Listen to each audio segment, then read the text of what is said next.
Welcome back to BBC Sport Africa and our special programme telling the story of Eric Murangwa Eugene, the former Rwanda international goalkeeper who lived through the genocide in his country in 1994.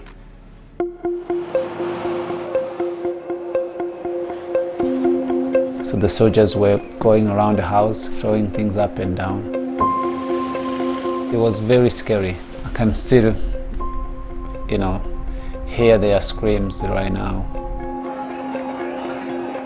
Eric told us how pictures of him playing football for Rayon Sport, one of Rwanda's top clubs, kept him alive. Just a few minutes earlier, I genuinely feared for my life. Definitely, the photos saved my life.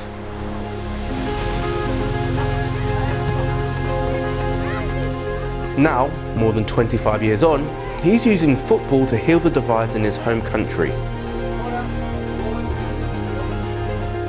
We went with him to take a look.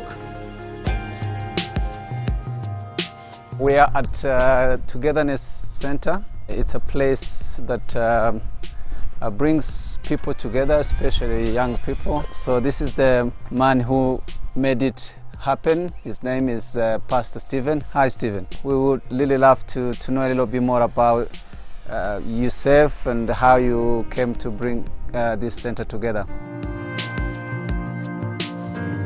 There was a lot of younger people who were grieving and suffering because of the consequences of the genocide. As a pastor, it was a very big challenge to come with religious message to people. But I knew that if I begin with sports, then that would be easier for the youth to listen to me.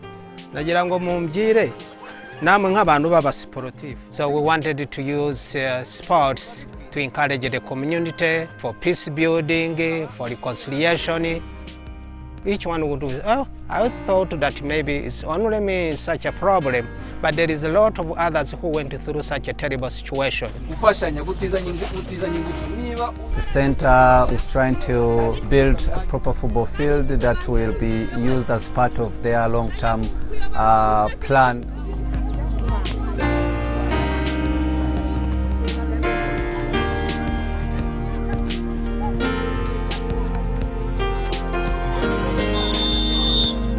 They don't think about being Hutu or Tutsi because they come here for having fun, playing football.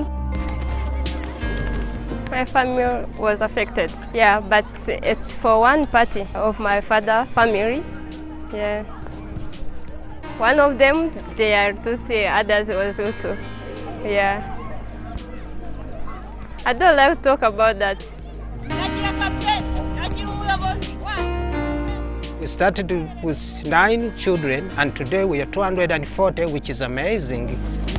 They are my new family, because when I came together with them, I can be happy, I can join them and share their ideas. Always I'm happy when I'm with them. Nothing is impossible!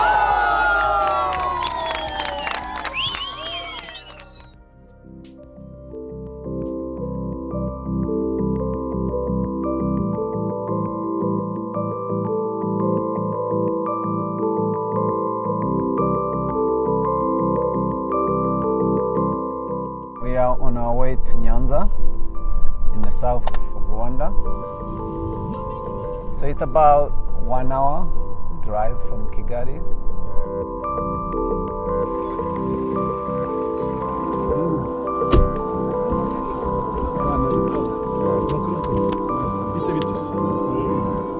Sport fields, football field, in my view, it's another place where people can learn as much as what they learn in the classrooms. The groups that you can see behind me already going through different exercises that helps young people to understand the importance of using football as a tool for social impact. As you can see, there are girls and boys mixed together, playing together, learning together. This country is a country that has a very tragic past, a very sensitive history. To be able to communicate that history to the young generation, it's much easier to do it in this type of settings. We just tell how they were before. They were like the Tutsi, Hutu, but now they are not. So we don't mention you are this, you are that. So we live like Rwandans, not the Hutu, not the Tutsi.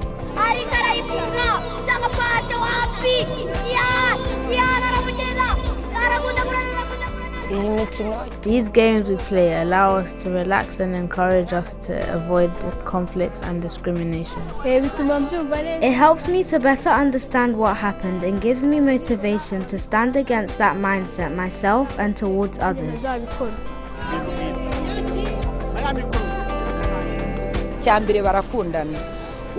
First of all, they love each other. One sees another as a friend.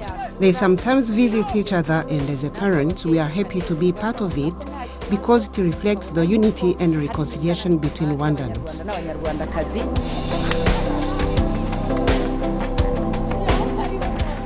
The youth are part of a wider community. They come from families, they come from villages that have more adults than probably the youth. So it's important to also work with the adults.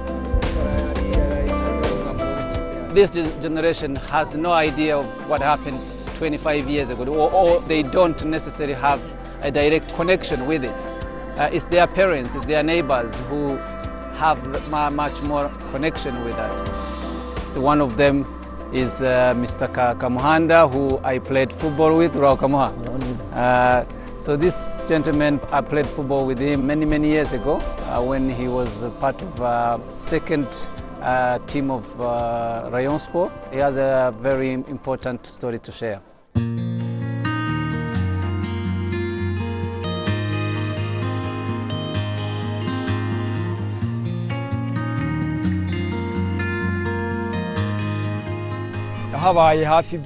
He stayed in my house for about 3 weeks, then I hid him in a crop field.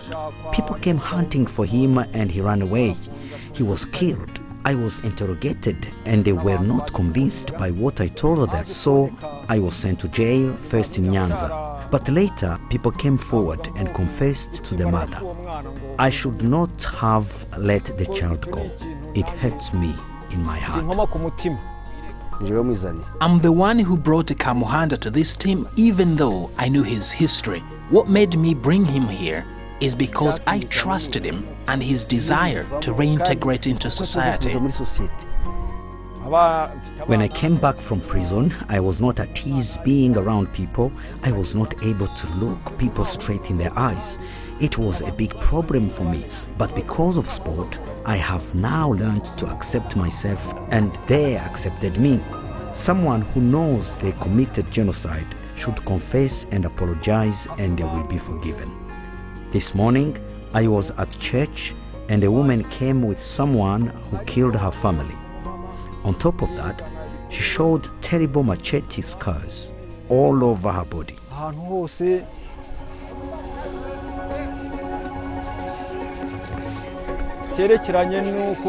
I have some kids playing here and my daughter is quite good. I tell everyone how good sport is. I also tell them how I was welcomed by my teammates as we share the same passion for sport.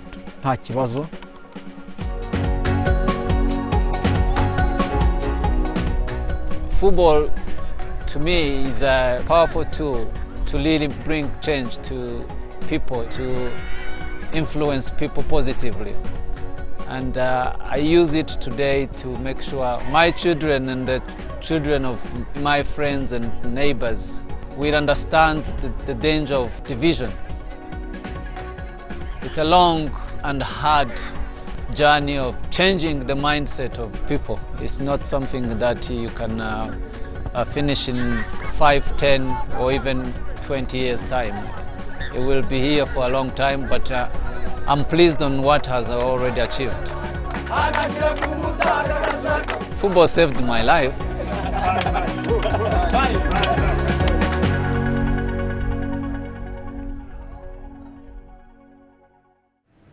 Eric Murangwa Eugene.